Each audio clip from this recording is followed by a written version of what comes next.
Show. Olá, bom dia. Eu sou o Leandro Ginani, trabalho na TV Globo, especialmente no MediaTek Lab. Eu lidero um grupo de pesquisadores e nós estamos na TI da Globo. Eu vou explicar um pouquinho o que a gente faz lá e podem me interromper se tiverem dúvidas. Eu tenho muito pouco tempo, mas espero conseguir cobrir todo o conteúdo nesses 15 minutos. Eu vou passar um vídeo para vocês que ele é fundamental para contar essa história. Ele vai falar um pouco da nossa cultura e do que a gente vive no dia a dia. Esse vídeo ele tem cenas que foram pegas realmente no nosso dia a dia, não foi nada construído para existir. Ele é importante para o início da talk, para vocês entenderem quando a gente fala de cultura corporativa, e principalmente de inovação.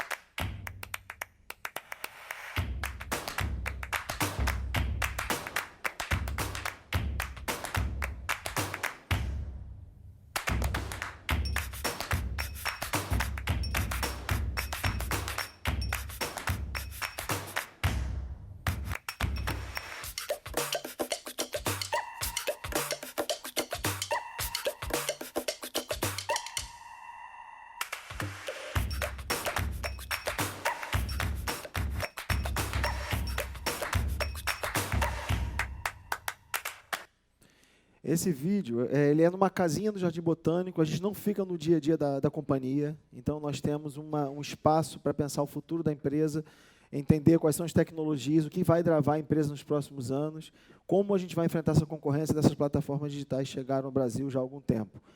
O MediaTek Lab, para ter essa cultura, e ali você viu violão, ping-pong, a gente funciona quase como uma startup, de fato, e para ter essa cultura é fundamental falar sobre propósito. Eu recomendo muito, esse é o nosso propósito, isso é o que a gente coloca na mesa para as pessoas, isso que faz a gente acordar de manhã e trabalhar. A gente acredita que o MediaTek Lab ele poderá ampliar as fronteiras do que é possível fazer hoje como uma empresa de mídia. E é o que a gente está fazendo e vocês vão ver mais para frente. Você sabendo o teu propósito, o teu why, o porquê que você acorda todo dia de manhã, você começa a pensar em como eu vou fazer isso.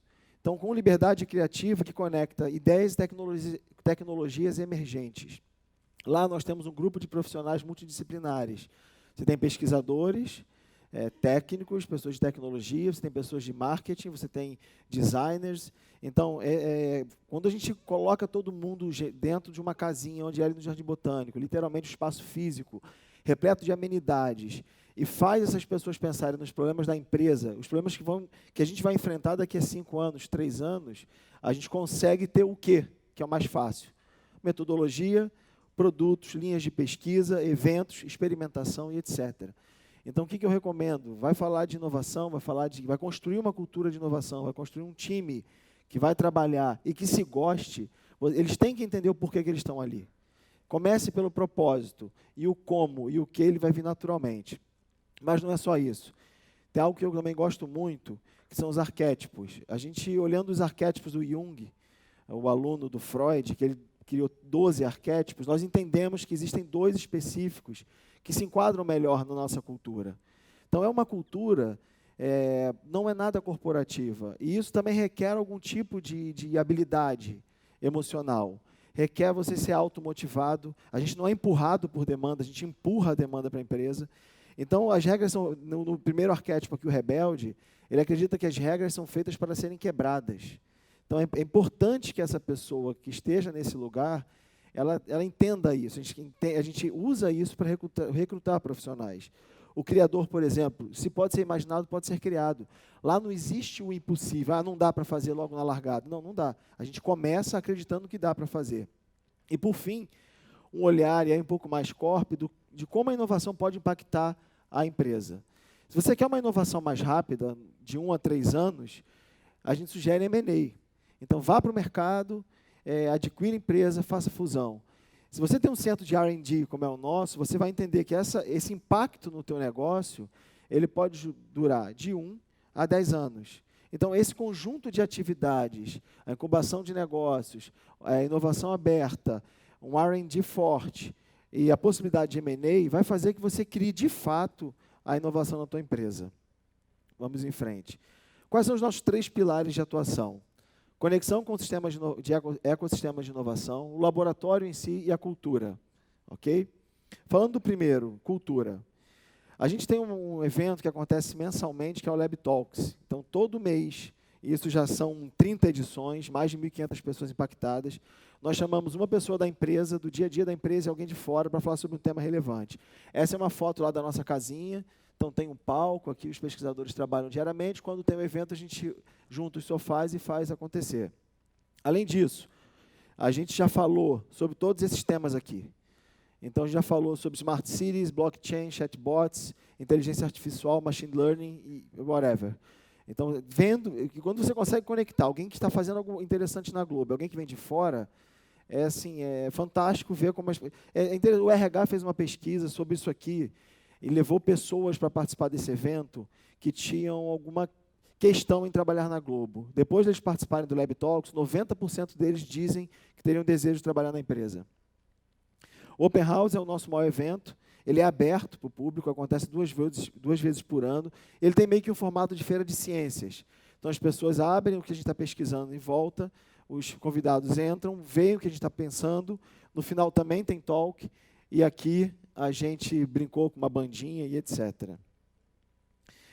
Conexão com o ecossistema de inovação. Esse é um que eu gosto muito, a gente inclusive tem uma iniciativa com a PUC, que é o Global Lab Dados. A gente seleciona os estudantes, apresentam para ele problemas reais e durante uma jornada de 6 meses ou um ano, eles trazem para a mesa possíveis soluções dos problemas que foram apresentados para ele. E aqui o Hackathon, que todo mundo conhece, eu acho que foi o primeiro Hackathon do Brasil, e vou também passar um videozinho.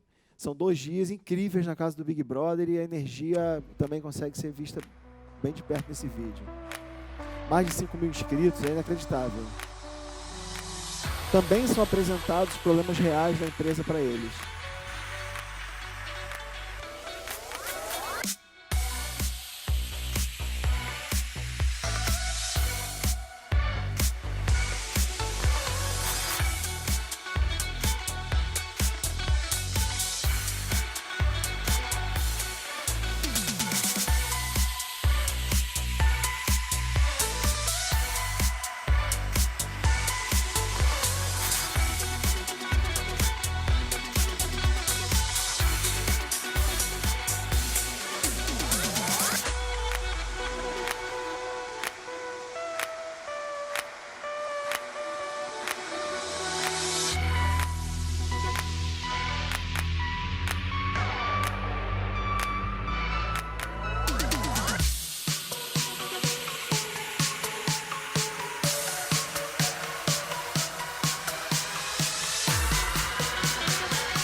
Esse é um pesquisador nosso.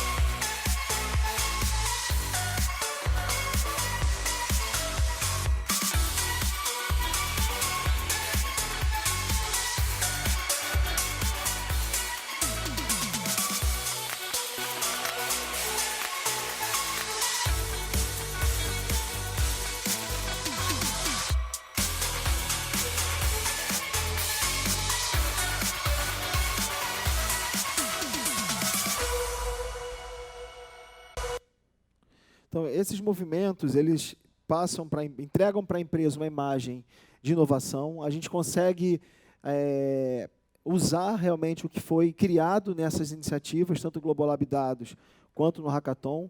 E, mais interessante, a gente contrata as pessoas. Então, todas essas pessoas passam depois por entrevistas no Capital Humano e assim, o índice de aderência à cultura, e o que a gente imagina, é de 90 e tantos % também. Então, a gente se orgulha muito em fazer isso, já são 5 edições, é uma mega, mais de 5.000 inscritos, tem curadoria de quem vai entrar, quem não vai entrar, e é uma frente muito interessante.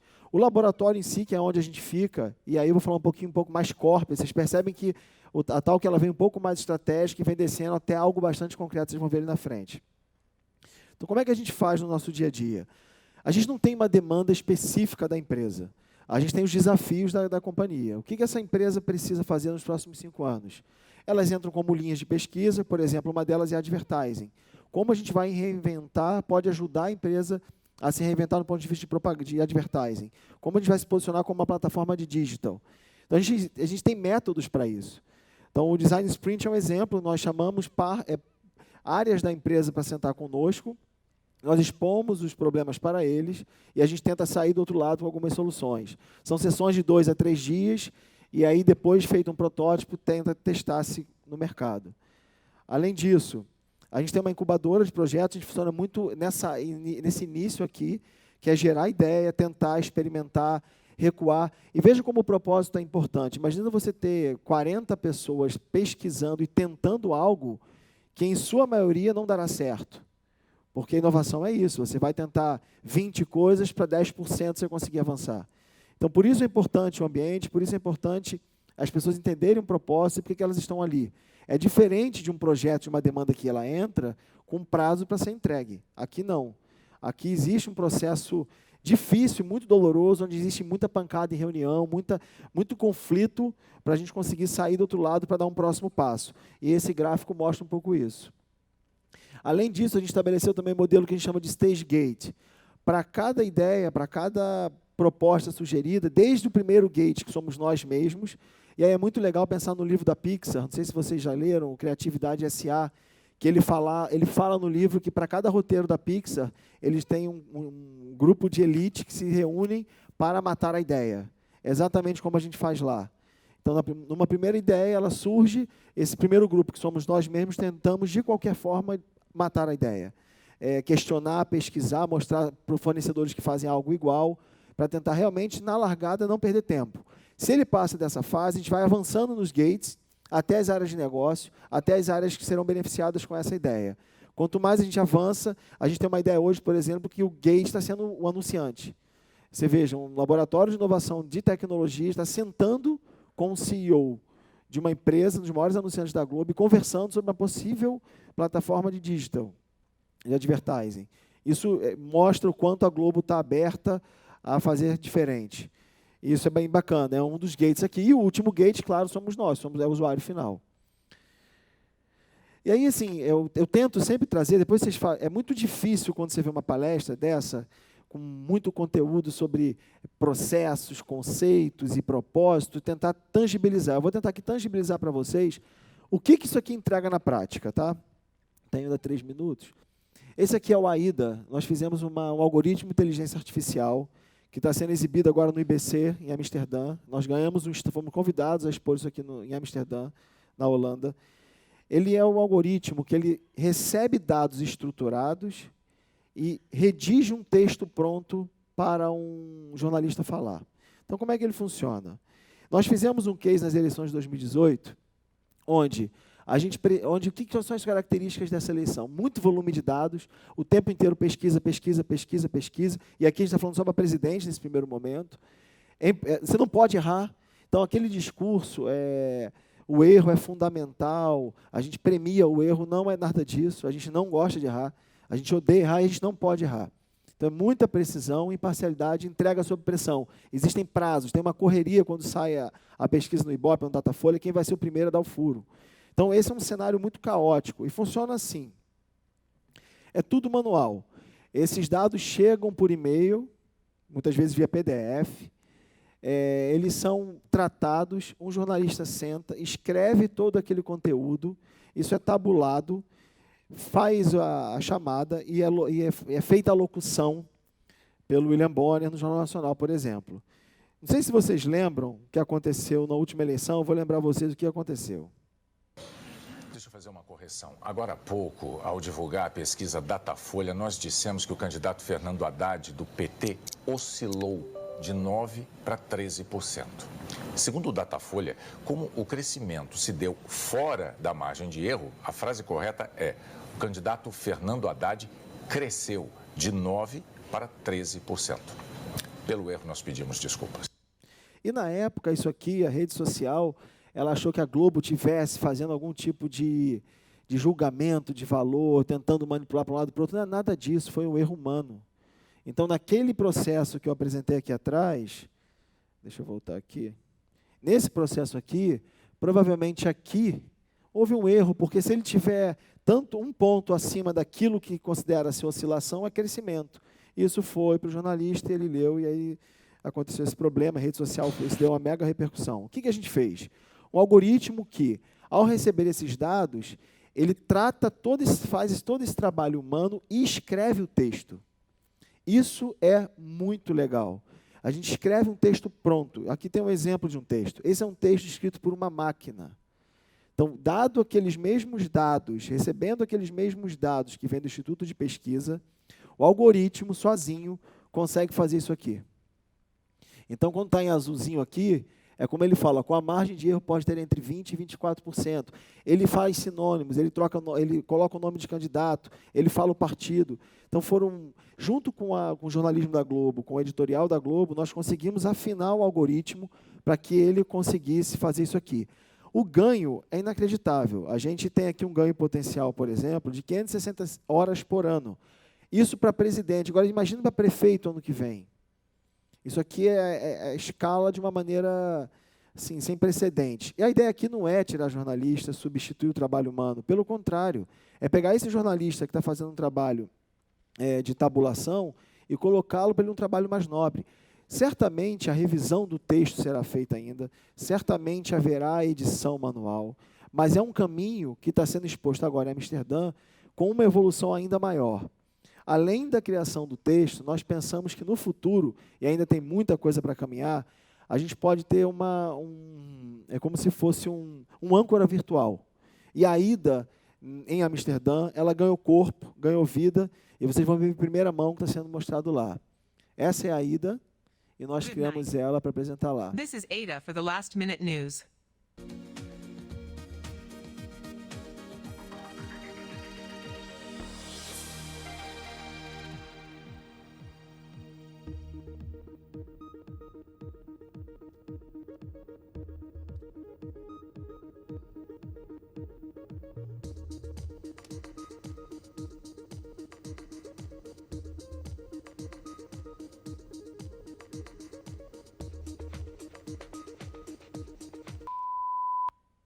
Good night. This is Ada for the Last Minute News. And now an overview of the latest news for you. While Sputnik 1 did the decent thing Isso and é bem disintegrated interessante upon porque ela re-entering the está Earth's falando atmosphere, notícias em tempo roughly real. 3,000 defunct Então, se eu satellites, tenho they still a circle previsão the do planet. tempo, Large ela chunks of fala space data. perfeitamente a previsão do tempo em tempo real. Se eu tenho cotações de ações, ela fala em tempo real. Todos os dados estruturados que hoje são falados, como pesquisa eleitoral, previsão do tempo, cotação e etc., ela consegue falar em tempo real. Então, aquele conceito que foi pensado como um protótipo para a eleição, ele começa a ser extrapolado para vários tipos de notícias com o âncora virtual. E mais, a gente sabe, você olhando o âncora, você tem muito que evoluir. É claro que tem. Por outro lado, a gente sabe, por exemplo, que o William Bonner, ele não gosta de ter que gravar todas aquelas vezes, fulano evoluiu para tanto, baixou para tanto, o candidato A oscilou, perdeu, ele faz isso centenas de vezes. Se a gente pensar em sintetizador de voz, nós poderíamos ter o texto escrito e uma voz sintetizada como a do William Bonner, por exemplo, ou qualquer outro jornalista. Nós estamos trabalhando nisso. E aí a voz em off, você vai acreditar que é um jornalista, mas será uma máquina. Por fim, eu já estourei meu tempo, eu queria trazer algumas coisas para refletir. Eu sou muito cético quando a gente fala de inovação e fala o tempo inteiro de erro, vamos premiar o erro, porque o erro é bom. Isso, assim, a gente não acredita nisso. A gente acredita que a gente tolera o fracasso, mas não a incompetência. O que é o fracasso? O fracasso é a gente pegar a AIDA, por exemplo, e talvez ela não vai ser nunca uma âncora virtual. Aqui é um experimento de R&D. Ok, não vai ser, é um fracasso? Mas eu vou usar tudo que eu fiz até a AIDA, até o personagem. Então, assim, eu fracassei, entre aspas, na AIDA, mas entreguei valor do início até o fim. A disposição para experimentar é ótimo, mas tem que ter disciplina. As pessoas têm que entender que eles têm uma entrega a ser feita. No fim do dia, a gente tem que prestar conta para a empresa e para nós mesmos, entre si, enquanto grupo. Franqueza e segurança. Quando eu falei da gente tentar matar a ideia, você tem que poder chegar e falar, não é bom, isso aqui já foi feito, não vamos avançar. E o outro lado tem que receber esse tipo de crítica de uma maneira muito tranquila. E isso é o nosso dia a dia lá. E a gente sai, vai almoçar junto e não existe problema em falar a verdade e ser franco. Colaboração, todo mundo fala em cultura colaborativa, vamos ser colaborativos, vamos trabalhar junto, mas tem que ter responsabilidade individual. Se todo mundo for dono de alguma coisa, ninguém é dono de nada, e aí nada sai. Então a gente acredita que sim, colaboração é fundamental, mas é importante cada um saber a sua função naquele time. Qual a sua função naquele grupo de pessoas trabalhando juntos. E também se fala muito em liderança horizontal, em horizontalidade. A gente também tem isso lá. Ora, eu sou liderado pelo meu designer, ora, eu lidero um pesquisador, mas existe liderança, existe o papel da liderança e ela é muito forte e muito reconhecida. E é muito interessante porque eles mesmos selecionam a liderança. Se você coloca uma liderança que eles não reconhecem como tecnicamente ou como uma característica emocional, eles mesmos, enquanto pesquisadores, começam a blindar o que está acontecendo. Então, por fim, eu gostaria muito de tirar um pouco desse glamour e trazer um pouco para a vida real. Inovação, a gente consegue fazer sim lá. Temos feito coisas muito legais, mas é muito difícil. Apesar de ter ping-pong, ter violão, a gente trabalha muito, trabalha mais de 8 horas por dia. E quem quiser aparecer lá, no JB 746, é uma casinha do lado ali da Pacheco Leão. Fiquem à vontade. Obrigado, eu estourei bastante meu tempo. Tinha milhares de exemplos para mostrar para vocês, mas o tempo é curto. E agradeço, espero que tenham gostado.